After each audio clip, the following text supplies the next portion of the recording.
డబ్బు, అనారోగ్యం, ఉద్యోగం, వ్యాపారం, అప్పులతో బాధపడుతున్నారా? మీకోసమే లాంచ్ యువర్ ఫ్యూచర్ ప్రోగ్రామ్. నమస్తే, welcome back to Suman TV. Present మనతో పాటు ఉన్నారు ఫ్యామిలీ కౌన్సిలర్ రజనీ రమ్మ గారు. నమస్తే మ్యామ్. నమస్తే నవీన. మేడం, బంధువులు చాలామంది వాళ్ళ కోసమే, అంటే వాళ్ళేమనుకుంటారో వీళ్ళేమనుకుంటారో, నేను ఇలా ఉన్నాను, నేను అలా ఉండాలి, ఇలా ఉంటే వాళ్ళు నన్ను రానివ్వరు, నేను ఎదిగిపోవాలి అని, అంటే ప్రతిదీ కూడా బంధువుల కోసమే. అంటే ఇంకా వాళ్ళకి వీళ్ళు ఎలా అంటే ఒక బానిస అనుకోండి, బంధువులకి బానిసలాగా అయిపోతారు. అంటే అది ఎంతవరకు ఉండాలంటారు? బంధువులకి బానిసలు అవ్వడం అనేది ఎంత, ఒక లిమిట్ ఉంటుంది కదా, ఇంతవరకు అది అంటే ఒకసారి మనం మాట్లాడుకుంటే ఎంతమంది ఇలా వెళ్ళిపోతున్నారు, వాళ్ళ కోసమే అన్ని చేస్తున్నారు అంటే మీ మాటలు? అంటే దీనికి డైరెక్ట్ సమాధానం చెప్పాలి అని అంటే ప్రెసెంట్ డేస్లో అట్లా ఎవరు లేరు. సరే, ఎక్కడన్నా ఒక మూల ఉన్నదేమో, లేకపోతే చిన్న ఊర్లలో ఉన్నదేమో అని అంటే మనం దాని గురించి మాట్లాడదాం. అంటే ఇప్పుడు ఊర్లో ఉండి సిటీకి వచ్చేసి వెల్ సెటిల్డ్ అయిన వాళ్ళ విషయంలో కొన్ని జరుగుతాయి. అయితే ప్రజెంట్ సిచ్యువేషన్ అట్లా ఎవరు లేరు, అందరూ కూడా తెలివిగానే ఉంటున్నారు. ఎవరు దిగజారి ఎవరు బతకటం లేదు. మాకు ఉన్నా లేకపోయినా మాకు మేమే ఆస్తి పరులము, తర్వాత ఆత్మాభిమానం కలవాళ్ళము, మేము ఎవరి దగ్గర చేయి చాచము, మా బ్రతికేదో మేము బ్రతుకుతున్నాము, చేయి చాల్చవలసిన అవసరం మాకు లేదు అన్న భావాలతో బ్రతుకుతున్నారు. Hats off. అయితే మీరు అడిగారు కాబట్టి ఇది వన్స్ అపాన్ టైంలో అలాంటివి ఉండేవి. అదేంటంటే డబ్బు ఉన్న వాళ్ళనే ఆదరించటము, లేకపోతే వాళ్ళని పిలవకపోవటము అనేది. ఇప్పుడు రివర్స్ ఎట్లా అయిందో తెలుసా?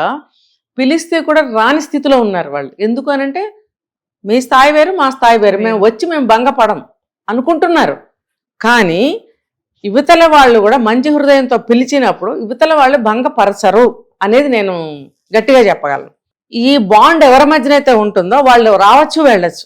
కానీ కొంతమంది విషయంలో మాత్రము వాళ్ళ గొప్ప చూపించుకోవడానికి పిలుస్తారు. ఉండేవట, నేను కూడా విన్నాను. పిలిచినప్పుడు వాళ్ళు వస్తే వాళ్ళకి పనులకు ఉపయోగించేవారు. అది చాలా తప్పు. నీకు బ్లడ్ రిలేషన్ అయి ఉండొచ్చు, దూరపు రిలేషన్ అయి ఉండొచ్చు, బంధువు అంటే బంధువే. పిలిచినప్పుడు మీరు ఎంతో ఆదరణగా చూడాలి. వాళ్ళకే వాళ్ళు సహాయం చేస్తానంటే ఓకే, చేయొచ్చు. అంతేగాని మీరు పనులకి వెళ్ళిన వాడుకుంటూ మిగతా అన్నిటికీ మీ సమోజ్జీల్ని పిలుచుకోవడము, వాళ్ళతోనే మేము మూవ్ అవటం అనేది చాలా అంటే చాలా చాలా చాలా అమానుషం ఇది. అయితే ఇంకొక పక్క విషయానికి వస్తే, ఎవరు కూడా వాళ్ళ ఆత్మాభిమానాన్ని, వాళ్ళ వ్యక్తిత్వాన్ని ఎవరి కాళ్ళ ముందు పెట్టవలసిన అవసరమే లేదు. ఎవరైనా సరే మంచి రోజులు వస్తాయి. ఎవరైనా ఒక డే వస్తుంది, వాళ్ళు కూడా వాళ్ళ గోల్ని రీచ్ అవుతారు. సమాజంలో వాళ్ళకి ఒక గుర్తింపు వస్తుంది, పలుకుబడి వస్తుంది, గౌరవం వస్తుంది. అప్పుడు కూడా వీళ్ళని, అంటే జరిగిన కొంతమంది జీవితాల్లో జరిగిన కొన్ని సంఘటనలు ప్రత్యక్షంగా చూసిన దాన్ని. ఒకప్పుడు అంటే రివర్స్ అనమాట. ఒకప్పుడు లేని వాళ్ళు ఇప్పుడు మంచి స్థాయిలో ఉండి, ఒకప్పుడు బాగా స్థాయిలో ఉండి ఇప్పుడు కూడా స్థాయిలోనే ఉన్నారు యువతల వాళ్ళు అనుకోండి. వాళ్ళకి వీళ్ళంటే కూడా పడదు. ఎందుకు? కింద స్థాయిలో నుంచి వచ్చిన వాళ్లే కదా. వీళ్ళు మొదటి నుంచి మంచి స్థాయిలోనే ఉన్నారు. ఇప్పుడు వీళ్ళు ఈక్వల్ అయ్యారనుకుందాం. అయినప్పుడు మాట్లాడరు, పడదు, రాకపోకలు ఉండవు. ఈ బంధుత్వాన్ని ఏమనాలి? అంటే ఏంటి? మీరు అన్నది అదే. ఉంటేనే వాళ్ళని ఆదరిస్తారా?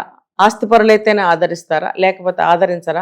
లేకపోతే మీరు ఆస్తిపరులైతే మాకేంటి అని గర్వం ప్రదర్శిస్తారా?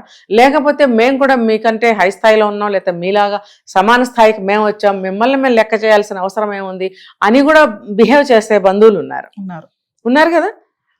కానీ ఇదంతా పక్కన పెడితే బంధుత్వాన్ని మర్చిపోతున్నారు. మనిషి బంధువు ఉన్నవాళ్ళైనా లేని వాళ్ళైనా అందరూ మట్టిలో కలిసిపోయేవాళ్లే. మరి అలాంటప్పుడు ఈ మధ్యలో ఉన్నవాళ్ళం, మీరు లేని వాళ్ళు, లేకపోతే ఇద్దరం సమానమే, మేమెందుకు మీతో నవ్వుతూ మాట్లాడాలి, మేమెందుకు మీతో మంచిగా ఆదరంగా మాట్లాడాలి అనేటువంటి ఒక గర్వపు బిహేవియర్, ప్రవర్తన అనేది మనిషికి ఎవరికి కూడా మంచిది కాదు. డబ్బు ఎవరు కూడా వాళ్ళతో తీసుకొని వెళ్ళరు. కానీ బంధుత్వానికి విలువ ఇచ్చి రాకపోక అనేది పెట్టుకోవాలి. నేను గతంలో కూడా ఒక వీడియోలో చెప్పాను, పెళ్లి పేరెంటాలకి మీకు ఎంత శత్రుత్వం ఉన్నా సరే పిలుచుకోండి, చక్కగా ఆదరించండి, రండి, కూర్చోండి, తినండి, తాగండి, వాళ్ళు వెళ్ళొస్తా ఉంటే మంచిదండి అని చక్కగా పంపించండి. మీకు స్థాయి తాహత ఉంటే పసుపు కుంకాలు పెట్టుకోండి ఆడవాళ్ళకి. లేకపోతే మంచి హృదయంతో వాళ్ళని సాగనంపండి అని ఒక వీడియోలో చెప్పాను. నేను ఎప్పుడు ఇదే చెప్తాను, ఉన్నా లేకపోయినా బంధువుల్ని పిలవండి. మీరు ఎటువంటి ప్రాబ్లం ఉన్నా సరే వాళ్ళని పిలవండి. ఆ పిలవటం వల్ల ఏమవుతుందంటే జరిగిన సంఘటనలన్నీ మర్చిపోయి మళ్ళీ వెళ్ళడానికి ముందుకు వస్తారు వాళ్ళు. కానీ మీరు ఎప్పటికప్పుడు ఈ గర్వపచేష్టలు చేస్తూనే ఉంటే అసహ్యం వేస్తుంది, వెళ్ళబుద్ధి కాదు, వాళ్ళ ముఖాలు కూడా చూడబుద్ధి కాదు. అంటే అప్పుడు మళ్ళీ మనం బంధువులని చెప్పుకోవాల్సిన పరిస్థితి రాదు ఇంకా మనకి. బంధుత్వం ఇంకెక్కడ ఉంటుంది అక్కడ? అంటే మన చేతులతో మన బంధుత్వాలని తెంచేసుకుంటున్నాం. లేదు, మనం అంత అభిమానంగా మనం వెళ్తే వెంటనే పనులు పురమాయిస్తారు.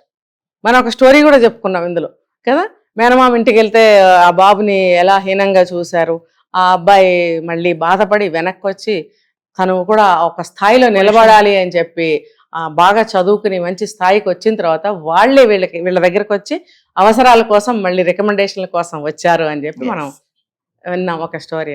అలా ఉంటుందన్నమాట. అంటే అవసరానికి వంగుతారు, అదే అవతల వాళ్ళు కొంచెం స్థాయి తక్కువైతే వీళ్ళు లేచి నిలబడతారు, అవసరానికి మళ్ళీ వీళ్ళు కాళ్ళు పట్టుకుంటారు. అంటే ఏంటి, బంధుత్వాలు అలాంటివా? బంధుత్వం ఉన్నది అందుక, అవసరానికి ఉపయోగపడేది కాదండి. బంధుత్వం అనేది ఒక బంధంతో పెనవేసుకున్నటువంటి బంధాన్ని బంధువు అంటాం. అది రక్త సంబంధం దూరం ఇప్పుడు కరెక్ట్గా ఒక తల్లి బిడ్డలకే పుట్టిన వాళ్ళు డైరెక్ట్ రక్త సంబంధం. అది వెనక్కి వెళ్తే వీళ్ళందరూ బంధువులు ఎలా అయ్యారు? ఎక్కడో రక్త సంబంధమే అలాగా వెళ్ళింది, చైన్ లాగా వెళ్ళింది, అక్కడి నుంచి వచ్చింది ఈ చైన్ అనుకోవాలి కదా. అంత రక్త సంబంధం ఎక్కడి నుంచో రక్త సంబంధం ఉంటూనే ఉంటుంది. మరి కరెక్ట్గా ఒక తల్లికి పుడితేనే రక్త సంబంధం అనుకోవాల్సింది లేదు. ఆ రక్త సంబంధం ఎక్కడో ఉండబట్టే బంధుత్వాలు అనేవి ఉంటాయి. వీళ్ళు మా బంధువులు, పక్కింటి వాళ్ళని మనం మన బంధువులని ఎందుకనము?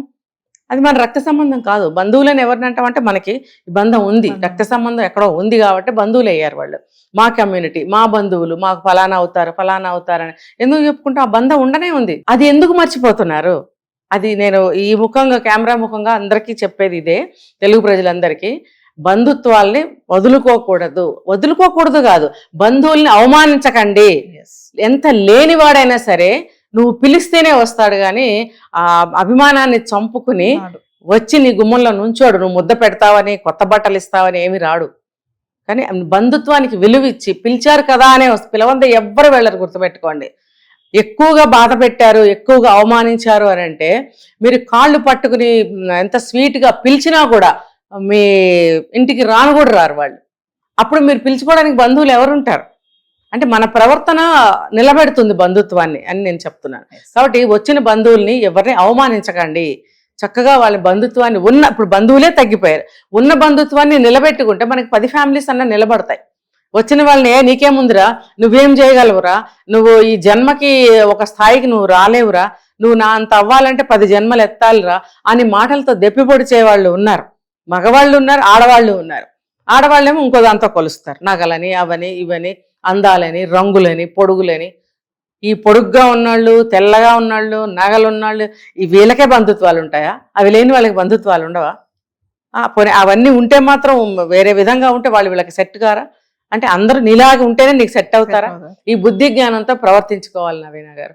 లేకపోతే బంధుత్వానికి విలువ లేదు. బంధం ఉంది కాబట్టి బంధువులు అయ్యారు. నువ్వు ఇష్టం వచ్చినట్టు ప్రవర్తించావంటే ఎవరు రారు.